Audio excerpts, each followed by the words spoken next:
রাতভর ইরানে যুক্তরাষ্ট্রের হামলা, ভয়াবহ ক্ষয়ক্ষতির আশঙ্কা। মার্কিন স্বার্থে আঘাত হানায় মিত্র ইসরায়েলকে জাহান্নামে যেতে বললেন জেডি ভ্যান্স। যত ক্ষতি হোক মাথা নোয়াবে না ইরান, দাবি আন্তর্জাতিক প্রতিরক্ষা বিশ্লেষকের। রক্তচক্ষু উপেক্ষা করে ফিলিস্তিনকে স্বাধীন রাষ্ট্রের স্বীকৃতি দিল স্পেন, কোণঠাসা হয়ে কাঁপছে ইসরায়েল। নেতানিয়াহুর ওপর বিরক্ত ডোনাল্ড ট্রাম্প দিলেন চূড়ান্ত হুঁশিয়ারি। ইরানের শক্তির পুরোটা এখনো দেখেনি বিশ্ব, আমেরিকাকে ইরানের ভয়ঙ্কর সতর্কবার্তা। দর্শক, স্বাগত জানাচ্ছে এশিয়া পোস্ট ওয়ার্ল্ড নিউজে। আপনাদের সাথে আছি আমি মেহেদি হাসান। এতক্ষণ শুনছিলেন শিরোনাম, এবার বিস্তারিত। সমঝোতা ভেঙে আবারও ইরানের দক্ষিণাঞ্চলে ভয়াবহ ক্ষেপণাস্ত্র হামলা চালিয়েছে মার্কিন যুক্তরাষ্ট্র। হোয়াইট হাউসের হুমকির মাত্র কয়েক ঘন্টার ব্যবধানে হরমুজগান প্রদেশের আবাসিক এলাকা ও কৌশলগত সেতুগুলোতে এই ধ্বংসলীলা চালানো হয়। ইরানের রাষ্ট্রীয় গণমাধ্যম IRIB দাবি করেছে, কুয়েত থেকে ছোড়া ভূমি থেকে ভূমিতে নিক্ষেপযোগ্য হিমার্স ক্ষেপণাস্ত্রের আঘাতে অন্তত 7 জন নিহত এবং 9 জন আহত হয়েছেন। বিস্তারিত প্রতিবেদনে। ইরানের দক্ষিণাঞ্চলে একাধিক জায়গায় নতুন করে হামলা চালিয়েছে মার্কিন যুক্তরাষ্ট্র। দেশটির হরমুজগান প্রদেশের বিভিন্ন আবাসিক এলাকায় চালানো হামলায় 7 জন নিহতর খবর পাওয়া গেছে, আহত হয়েছেন 9 জন। এই ঘটনায় বেশ কয়েকটি সেতু ও আবাসিক এলাকা ধ্বংস হয়ে গেছে। একই সঙ্গে বন্দর আব্বাস, বুশেহর ও আহবাজ শহরে একাধিক বিস্ফোরণের খবর পাওয়া গেছে। আল জাজিরার বরাতে ইরানের বার্তা সংস্থা ফার্স জানিয়েছে, হরমুজগান প্রদেশের কেহবারাস্তন সেতু এবং বন্দর আব্বাসের একটি আবাসিক এলাকায় মার্কিন হামলায় প্রথমে 2 জন নিহত ও 8 জন আহত হওয়ার খবর পাওয়া গেছে। এছাড়া একই প্রদেশের বন্দরি খামির সেতুতে রাত 11টার দিকে হামলার ঘটনায় নিহতের সংখ্যা বেড়ে 7 জনে দাঁড়ায়। এই ঘটনায় আহত হয়েছেন আরও 9 জন। ইরানের রাষ্ট্রীয় টেলিভিশন IRIB দাবি করেছে, কুয়েত থেকে ইরানের দিকে ভূমি থেকে ভূমিতে নিক্ষেপযোগ্য হিমার্স ক্ষেপণাস্ত্র ছোড়া হয়। এদিকে দক্ষিণাঞ্চলে বন্দর আব্বাসে একটি রেলওয়ে সাবস্টেশনে পৃথক আরেকটি মার্কিন হামলায় অন্তত 2 জন আহত হয়েছেন বলে নিশ্চিত করেছে আল জাজিরা। এর আগে হোয়াইট হাউস মুখপাত্র ক্যারোলিন লেভিট, আমরা যে কোনো সময় ইরানের যে কোনো স্থানে আঘাত করার ক্ষমতা রাখি বলে হুমকি দেওয়ার পরপরই এমন হামলা চালানো হয়।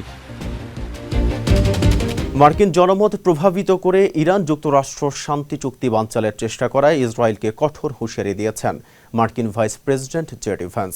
জনপ্রিয় পডকাস্টার জো রোগানকে দেওয়া এক সাক্ষাৎকারে তিনি স্পষ্ট বলেন, আমেরিকার স্বার্থে আঘাত করলে ইসরায়েল সরাসরি জাহান্নামে যাক।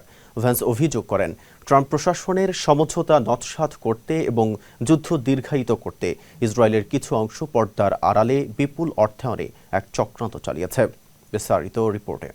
মার্কিন জনমত প্রভাবিত করে ইরান যুক্তরাষ্ট্র শান্তি চুক্তি বানচালের চেষ্টা করায় ইসরায়েলকে সরাসরি জাহান্নামে যেতে বললেন মার্কিন ভাইস প্রেসিডেন্ট জেডি ভ্যান্স। তিনি বলেন, আমেরিকার স্বার্থে আঘাত করলে ইসরায়েল সরাসরি জাহান্নামে যাক। সংবাদ মাধ্যম টাইমস অব ইসরায়েলের এক প্রতিবেদনে বলা হয়েছে, সম্প্রতি জনপ্রিয় পডকাস্টার জো রোগানের সাথে এক সাক্ষাৎকারে এই কঠোর মন্তব্য করেন জেডি ভ্যান্স। তিনি সরাসরি অভিযোগ করেন, ইরানের সঙ্গে যুদ্ধ অবসানের লক্ষ্যে ট্রাম্প প্রশাসনের সমঝোতার প্রচেষ্টা ভেস্তে দিতে এবং যুদ্ধকে অনির্দিষ্টকাল দীর্ঘায়িত করতে পর্দার আড়ালে বিপুল অর্থায়নে এক সুসংগঠিত চক্র চালিয়েছে ইসরায়েলের রাষ্ট্রীয় ব্যবস্থার কিছু অংশ।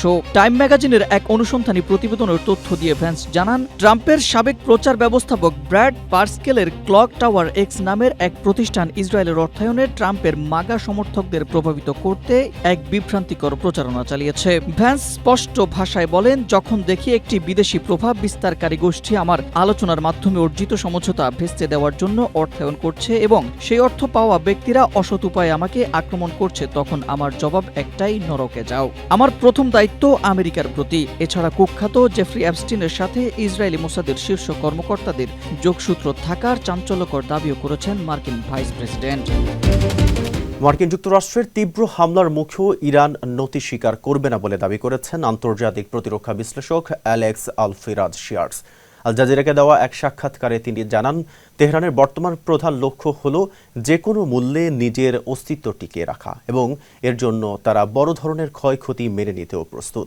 পেন্টাগন যত বেশি হামলা চালাবে, ইরান ততই মরণপণ প্রতিশোধমূলক জবাব দেবে, কারণ তারা তাদের শেষ সীমানা রক্ষায় লড়াই করছে। বিস্তারিত প্রতিবেদনে। ইরান যে মাথা নোয়াবার পাত্র নয় তা আবারও প্রমাণিত হল।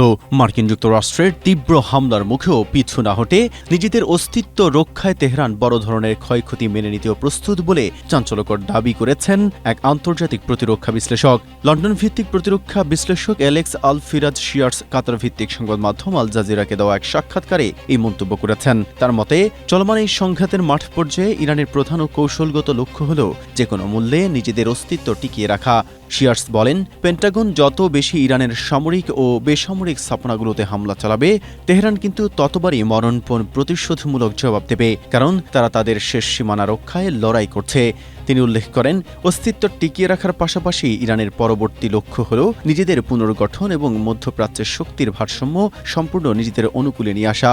আর এই দুই লক্ষ্য অর্জনের জন্য ইরানকে যেকোনো মূল্যে হরমুজ প্রণালীর সার্বভৌম নিয়ন্ত্রণ নিজের হাতে ধরে রাখতে হবে, কারণ এটি বর্তমানে তেহরানের সবচেয়ে বড় দর কষাকষির হাতিয়ার। ফিলিস্তিনের অধিকার রক্ষা এবং ইসরায়েলি আগ্রাসনের প্রতিবাদে এবার এক সাহসী পদক্ষেপ নিল ইউরোপের প্রভাবশালী দেশ স্পেন। প্রধানমন্ত্রী পেদ্রো সানচেজ আনুষ্ঠানিকভাবে স্বাধীন ফিলিস্তিন রাষ্ট্রকে স্বীকৃতি দেওয়ার ঘোষণা দিয়েছেন, যার রাজধানী হিসেবে উল্লেখ করা হয়েছে পবিত্র পূর্ব জেরুজালেমকে। কেবল স্বীকৃতিই নয়, গাজায় ইসরায়েলি গণহত্যার বিরুদ্ধে আন্তর্জাতিক আদালতে দক্ষিণ আফ্রিকার দায়ের করা মামলায় আনুষ্ঠানিকভাবে যোগ দিয়েছে স্পেনের সরকার। বিস্তারিত রিপোর্টে। ফিলিস্তিনের অধিকার আদায়ে এবং ইসরায়েলি আগ্রাসনের বিরুদ্ধে বিশ্ব মঞ্চে এবার এক বড় ও সাহসী পদক্ষেপ নিল ইউরোপের প্রভাবশালী দেশ স্পেন। দেশটির প্রধানমন্ত্রী পেদ্রো সানচেজ আনুষ্ঠানিকভাবে স্বাধীন ফিলিস্তিন রাষ্ট্রকে স্বীকৃতি দেওয়ার ঐতিহাসিক ঘোষণা দিয়েছেন, যার রাজধানী হিসেবে কল্পনা করা হয়েছে পবিত্র পূর্ব জেরুজালেমকে। তবে শুধু এই আনুষ্ঠানিক স্বীকৃতিতেই সীমাবদ্ধ থাকেনি স্পেন। আন্তর্জাতিক আদালতে ইসরায়েলের চালানো গাজা গণহত্যার বিরুদ্ধে দক্ষিণ আফ্রিকার দায়ের করা মামলায় আনুষ্ঠানিকভাবে যোগ দিয়েছে পেদ্রো সানচেজের সরকার। আয়ারল্যান্ড ও নরওয়ের মতো দেশগুলোর সাথে সুর মিলিয়ে স্পেনও মনে করে যে মধ্যপ্রাচ্যে দীর্ঘমেয়াদী শান্তি ও নিরাপত্তা প্রতিষ্ঠার একমাত্র উপায় হল ফিলিস্তিনিদের আত্মনিয়ন্ত্রণের অধিকার এবং স্বাধীন ভূখণ্ডের স্বীকৃতি দেয়া। ইসরায়েলের তীব্র ক্ষোভ ও কূটনৈতিক চাপ সত্ত্বেও আন্তর্জাতিক আইনের মর্যাদা রক্ষা করতে এবং মানবতার পক্ষে দাঁড়াতে স্পেন এই চরম ও কঠোর অবস্থান বেছে নিয়েছে। এই সিদ্ধান্তের পক্ষে স্পেনের সামাজিক ও রাজনৈতিক দলগুলোর যেমন ব্যাপক জনসমর্থন রয়েছে, তেমনি এটি ইউরোপীয় ইউনিয়ন ও বৈশ্বিক শক্তির ভারসাম্যে এক নতুন সমীকরণের সৃষ্টি করেছে। তুরস্কের কাছে আমেরিকার অত্যাধুনিক F-35 যুদ্ধবিমান বিক্রি করার পরিকল্পনা নিয়ে ইসরায়েলি প্রধানমন্ত্রী বেনিয়ামিন নেতানিয়াহুর উপর চরম ক্ষুব্ধ হয়েছেন মার্কিন প্রেসিডেন্ট ডোনাল্ড ট্রাম্প। মার্কিন গণমাধ্যম এক্সিওস জানিয়েছে, ট্রাম্প স্পষ্ট হুঁশিয়ারি দিয়ে বলেছেন যে যুক্তরাষ্ট্রের অস্ত্র বিক্রির বিষয়ে নাক গলানো কোনো অধিকার নেতানিয়াহুর নেই। বিস্তারিত প্রতিবেদনে। তুরস্কের কাছে আমেরিকার F-35 যুদ্ধবিমান বিক্রি করা নিয়ে ইসরায়েলি প্রধানমন্ত্রী বেনিয়ামিন নেতানিয়াহুর উপর চরম চটেছেন মার্কিন প্রেসিডেন্ট ডোনাল্ড ট্রাম্প। মার্কিন গণমাধ্যম এক্সিওসের এক প্রতিবেদনে বলা হয়, ট্রাম্প স্পষ্ট করে জানিয়ে দিয়েছেন যুক্তরাষ্ট্রের অস্ত্র বিক্রির বিষয়ে নাক গলানোর কোনো অধিকার নেতানিয়াহুর নেই। জানা যায়, নেতানিয়াহু বেশ কয়েক সপ্তাহ ধরেই হোয়াইট হাউসে ট্রাম্পের সঙ্গে দেখা করার চেষ্টা করছেন। এমনকি প্রয়াত মার্কিন সিনেটর লিন্ডসে গ্রাহামের শেষকৃত্যে অংশ নেয়ার বাহানায় ওয়াশিংটনে এসে ট্রাম্পের সাথে জোর করে একটি বৈঠক পাকা করতেও চেয়েছিলেন, কিন্তু শেষকৃত্য পিছিয়ে যাওয়ায় নেতানিয়াহুর সেই সফর বাতিল হয়ে যায় এবং হোয়াইট হাউসও তার সঙ্গে কোনো বৈঠকের কথা নিশ্চিত করেনি। আসলে ইরান সংকট ও কূটনীতি নিয়ে ট্রাম্প প্রশাসন ও ইসরায়েলের মধ্যে বিরোধিতার পর পারস্পরিক উত্তেজনা এখন তুঙ্গে। মার্কিন ভাইস প্রেসিডেন্ট জেডি ভ্যান্স তো সরাসরি ইঙ্গিত দিয়েছেন যে যুদ্ধ দীর্ঘায়িত করতে ইসরায়েলি সরকারের কিছু সদস্য যুক্তরাষ্ট্রের ইরান কূটনীতিকে নষ্ট করার চেষ্টা করছে।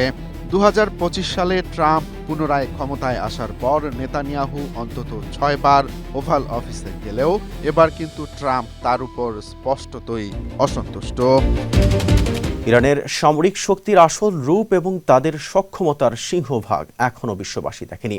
আমেরিকাকে এমনই এক ভয়ঙ্কর হুঁশিয়ারি দিলেন ইরানি সেনাবাহিনীর মুখপাত্র মোহাম্মদ আকরাম মিয়া। তিনি স্পষ্ট সতর্কবার্তা জারি করে বলেছেন, মার্কিন আগ্রাসন অবিলম্বে বন্ধ না হলে এই সংঘাতের পরিধি শীঘ্রই সম্পূর্ণ নতুন এক ক্ষেত্রে বিস্তৃত হবে। বিস্তারিত প্রতিবেদনে। ইরানের সামরিক শক্তির আসল রূপ এবং তাদের সক্ষমতার সিংহভাগ এখনও বিশ্ববাসী দেখেনি। আমেরিকাকে লক্ষ্য করে এমনই এক ভয়ঙ্কর হুঁশিয়ারি দিলেন ইরানি সেনাবাহিনীর মুখপাত্র মোহাম্মদ আকরামিনিয়া। সম্প্রতি সামাজিক যোগাযোগ মাধ্যম টেলিগ্রামে দেওয়া এক বিবৃতিতে আকরামিনিও স্পষ্ট সতর্কবার্তা জারি করে বলেছেন, ইরানের ওপর মার্কিন আগ্রাসন ও বোমা বর্ষণ যদি অবিলম্বে বন্ধ না হয় তবে এই সংঘাতের পরিধি খুব শীঘ্রই সম্পূর্ণ নতুন এক ক্ষেত্রে বিস্তৃত হবে। তিনি দাবি করেন, ইরানের সশস্ত্র বাহিনীর কাছে এমন অনেক অত্যাধুনিক প্রযুক্তি ও গোপন সামরিক সক্ষমতা রয়েছে যা এখনও শত্রুদের বা বিশ্ববাসীর সামনে প্রকাশ করা হয়নি। ইরানি এই সামরিক মুখপাত্র হুঁশিয়ারি দিয়ে বলেন, দেশের বিরুদ্ধে যে কোনো ধরনের শত্রুতামূলক কর্মকাণ্ড অব্যাহত রাখা হলে তেহরানের পাল্টা প্রতিক্রিয়া হবে পরিস্থিতির সাথে পুরোপুরি সামঞ্জস্যপূর্ণ, যা মার্কিন পেন্টাগন ও ইসরায়েলি বাহিনীর প্রত্যাশাকেও বহুগুণ ছাড়িয়ে যেতে পারে। আকরামিনিয়ার মতে, মার্কিনদের অব্যাহত হামলা মধ্যপ্রাচ্য জুড়ে এক বিধ্বংসী যুদ্ধাবস্থা তৈরি করেছে, যা ঠেকাতে ইরানের সেনাবাহিনী দেশের নিরাপত্তা ও জাতীয় স্বার্থ রক্ষায় নিজেদের সর্বোচ্চ ক্ষমতা প্রদর্শনে মোটেও দ্বিধা করবে না।